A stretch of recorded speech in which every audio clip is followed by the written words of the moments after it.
But up first this evening, Amazon coming to Appling, bringing 800 new jobs to our area. This is where it's going to happen, off Highway 221 on Innovation Parkway, right there at the White Oak Business Park. It's just off I-20 there at the Appling Harlem exit. Laura Puglisi live for us there, where the fulfillment center will be built. It's being built as we speak. And Laura, this is huge news for this area today.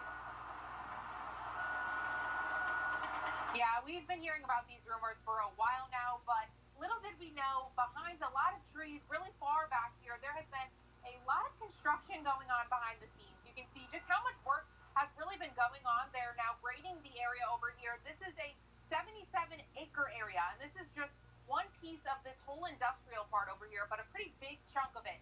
So the Amazon Fulfillment Center will go right somewhere back here. It'll be 5 stories tall, and as we said, it'll have 800 people working inside of it. And with people working inside of it, there will also be robots inside. So that's pretty interesting as well.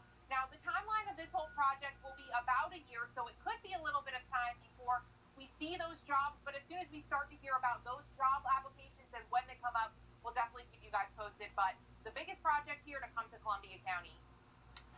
Amazon about to put a very large footprint in Columbia County with 800 jobs on the way as well. Laura, it might have been the worst kept secret in Columbia County until finally the governor today made it official. But it was big news. Those jobs will go a long way for our local economy, especially this time. Yeah, much needed news. And just about an hour ago, speaking of the governor, Governor Kemp gave an update to us about the state's response to COVID-19. Spent a lot of time talking about testing, even reminding people all over the state about Augusta University's telemedicine screening. And the governor did defend his decision to slowly reopen some businesses in Georgia. He cited adequate hospital capacity right now and also adequate testing capacity across the 2 states. Over the last several days, many have written about Georgia's plan to slowly reopen the businesses shuttered by our shelter-in-place order. And many more have written about the President's insight and advice on our game plan. Rest assured, the President and I share a common goal, and that is to protect both the lives and the livelihoods of Georgians as well as the American people. So here's a reminder of what can open starting today in Georgia, along with restaurants, theaters, and private clubs can open, but you can see the list of things they'll have to do if they want to open. A few places we went around to and spoke with have opened back up. This is downtown, where spots like Fat Man's and Sunshine Bakery have opened dine-in options. Fat Man's owns the Southern Salad there. But a lot of places we checked on have decided to stay closed for now. We checked with our local movie theaters, and they're deciding to stay closed for now, even though they got the green light to open up. Sarah Cummings live for us over at Surrey Center. And Sarah, this is relief for some, but it's scary for a lot of people. Reopening is happening. Restaurants and cafes, they're dining in on a newer normal. Fewer tables, fewer seating options. Still, we're finding some restaurants, a lot of them, are opting out of dining in, at least for now. Only 4 tables. To meet social distancing guidelines, it's all the tiny cafe could allow to operate at reduced dine-in capacity. Gene Gurley has his own mixed reception for his reopening. We probably should have waited statewide a little longer to have at least a week's worth of decrease in cases, but it is legal to open the dining room again. Sunshine Bakery has been around for 74 years, and they want 74 more, so he says they probably could not afford holding off much longer. Sanitizing everything as people come and go, and we just need to have some money coming in. Money flow is a problem for Walter Clay, too. Between his 2 Augusta restaurants, he laid off 75 employees. Traumatic. That's the hardest thing I've ever done in my life. But the Surrey Center staple, French Market Grill, still won't reopen for dine-in. Well, my sister's the ICU nurse manager for the COVID unit.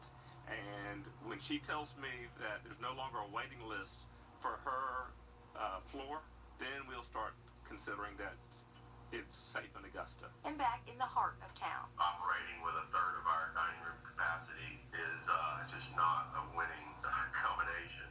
Broad Street is littered with signs that still read to go only or curbside pickup. Only a handful of restaurants opting for dine-in. Owner Barry Blackson says Nacho Mama's will not be one of them. We play by ear and listen to the doctors.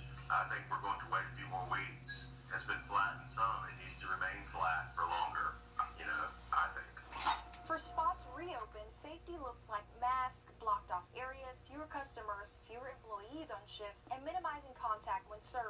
doing what we can, and I'm hanging in there. He says it's not the easiest trying to make it all work, but it's easier to have a little hope that it can.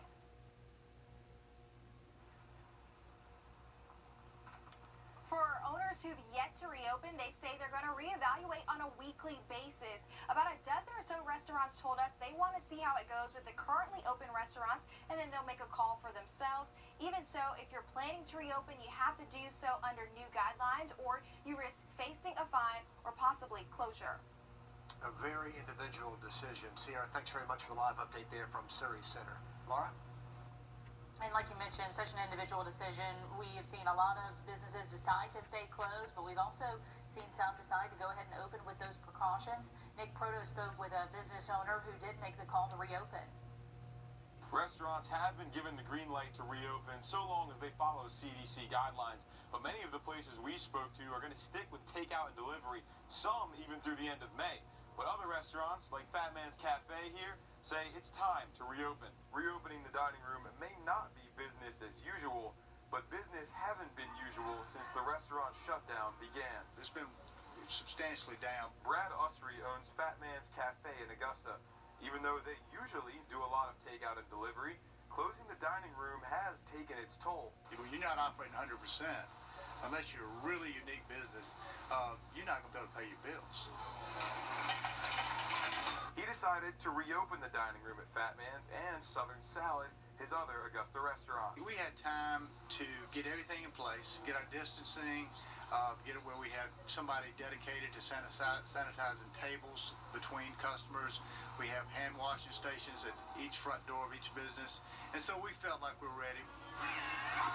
He says there were times of uncertainty, but positive attitudes from his employees helped make the hard times easier. I would go to war with these guys. I mean, they have really been great to work with. And though things look a little unusual now, he's hoping someday soon we can go back to business as usual. I hope we can get beyond this and move on to normal, the old normal, because I do think that it's just time for us to feel that comfort and not have fear, and I think that's coming.